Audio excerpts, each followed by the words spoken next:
Hey, what's up guys? Welcome back to another video here in Convention Media. My name is Javi. If you're new to the channel, we talk all things wedding filmmaking, photography, videography, and much more. And as you kind of heard from today's title, we're going to be talking about my first impressions of the Canon C70. This bad boy right here. Alright guys, so I kind of want to jump into why I decided to pick up the Canon C70 and what kind of led to that decision. So early this year, I actually picked up, late last year, I decided to pick up the Fuji X-T4, which this video is being recorded on right now. And I've enjoyed using the Fuji X-T4 and I've loved it for weddings and filmmaking. And one of the benefits is obviously its small form factor, its size, its beauty in colors, and the camera is stellar. There's no complaints really with the Fuji X-T4 because it's a true hybrid camera. It's great for stills and it's great for videography. However, here's the big however.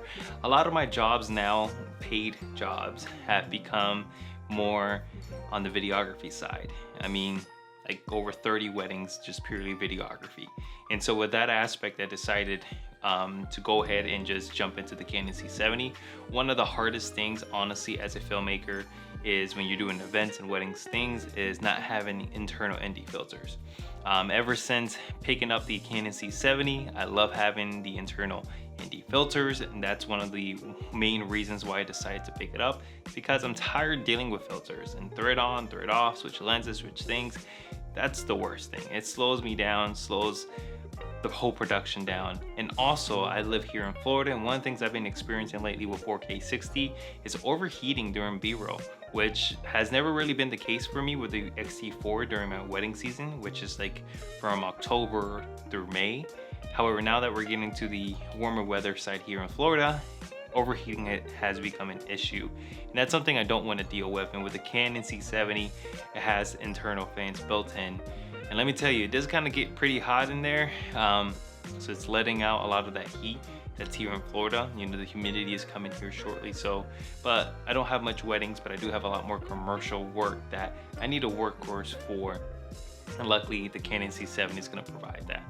The other reason why I decided to pick up the Canon C70 is because of its media. It means it records the SD cards, whether it's V60 or V90 cards. I decided to pick up the V90 to be able to take full advantage of the camera itself, and that's one of the main reasons. We have the Sony FX6 that also has internal ND filters, or variable internal ND filters, but one of the problem really is that I still had to invest in different media cards, and I didn't want to, because let's say I want to use my V60 cards or 128 gigs, I can go ahead and put that in and switch to codecs, and that's easily. However, with the Sony FX6, I just can't do that. I skipped over the A7 III and the FX3 and all those other systems because, like I told you, it doesn't have internal ND filters. But most importantly too, honestly, Canon is heading in a different direction. And most of the creators I work with, unfortunately, they all use Canon. And not to say that Canon is bad, but I've always been the person that goes against the grain, per se, that I go ahead, you know, I went over to Fuji for video because, one, its price point, its value, its compact size and everything. However, but it was also different from Sony and Canon, what they're doing, and Panasonic and all those other brands. And so I really enjoyed using Fuji for that. However, where I'm actually more excited to be using Fuji is more for my YouTube channel, stills, and also being more of my B and C cameras. I do have an X-T3 too as well. I had another one which I just sold, but having these cameras, you know, it's just finding the right tool for the job. And currently, the Canon C70 is the right tool for the job, and I've enjoyed using it. Its form factor, it's small, it's compact, and for weddings is exactly what I need. For commercial work is exactly what I need. Its dynamic range is insane. Like, at first, I wanted the FX6 because it has RAW and capabilities externally. However, I found myself I don't need RAW when you have so much dynamic range. See, usually you won't have RAW, so you can take full advantage of dynamic range and color codecs and stuff like that. But when you have such a powerful sensor that's in the Canon C300 Mark III, you know, $11,000 camera, into the C70, like, you can take advantage of it. Now, obviously, there are some limitations to that DGO sensor. However, if you stay within those parameters, you're gonna take full advantage of it and you're gonna have a beautiful image every single time, as long as you know how to expose properly and if you use a C-Log too. Now, the other lens combo that I decided to pick up with the C70 is this lens, the 24-70 f2.8 from Canon. I went with this lens because since again I do weddings primarily, this lens just allows me to be more run and gun, get wide and tight portrait shots. One of the cool things about the C70 is since it's a Super 35, it's on the larger size of that sensor, and coming from the X-T4, there's actually more bokeh, and it's actually pretty good in low light too. I was really surprised about that because I'm used to the crop sensor now, haven't been from full frame before, but now stepping into this larger sensor is actually pretty nice. I don't have a need for full frame. It's nice and convenient when you know can have it, but as of right now, it's not a necessity for me. I get pretty wide shots, and if I need wider, then just get a lens that's wide enough.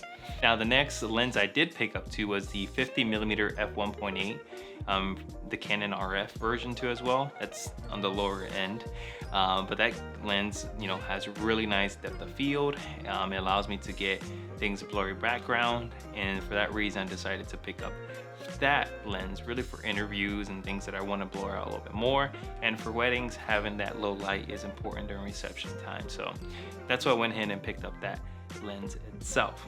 But overall, my first impressions really with the Canon C70 is just that it's awesome. It makes my life easier shooting. I actually don't have to take my whole rig setup that I have for the X-T3 and for the X-T4 all the time. I can just break this down, actually put it in a backpack. Before I would just carry by hand and just have to deal with it with all the attachments I had. But without that, it's pretty cool having the C70 running gun style. I'm a lot faster, a lot more efficient, and I can actually run my X-T4 on a gimbal and get different types of shots that I wasn't able to before. So I can actually run a 2-camera setup without having to worry about so many other things, because the C70 is pretty compact. The battery life is pretty impressive too as well. I did pick up another battery because it takes a BP A30s, but I went with the A60 just so that I can have that longer battery life, not having to buy more and more batteries. That's one of the things I kind of am happy about, because with my Fuji X-T4 I have over 7 batteries and my X-T3 over 12 batteries that I'm changing out consistently throughout our wedding day, and now I don't have to worry about that for the most part. Again, let me know your comments down below what you think about me picking up the Canon C70, what are your thoughts about the camera. And again, all of this depends on your work, what you do, and what your clients need. But at the end of the day, hey, let me know your thoughts. I'll see you guys on the next one. Peace.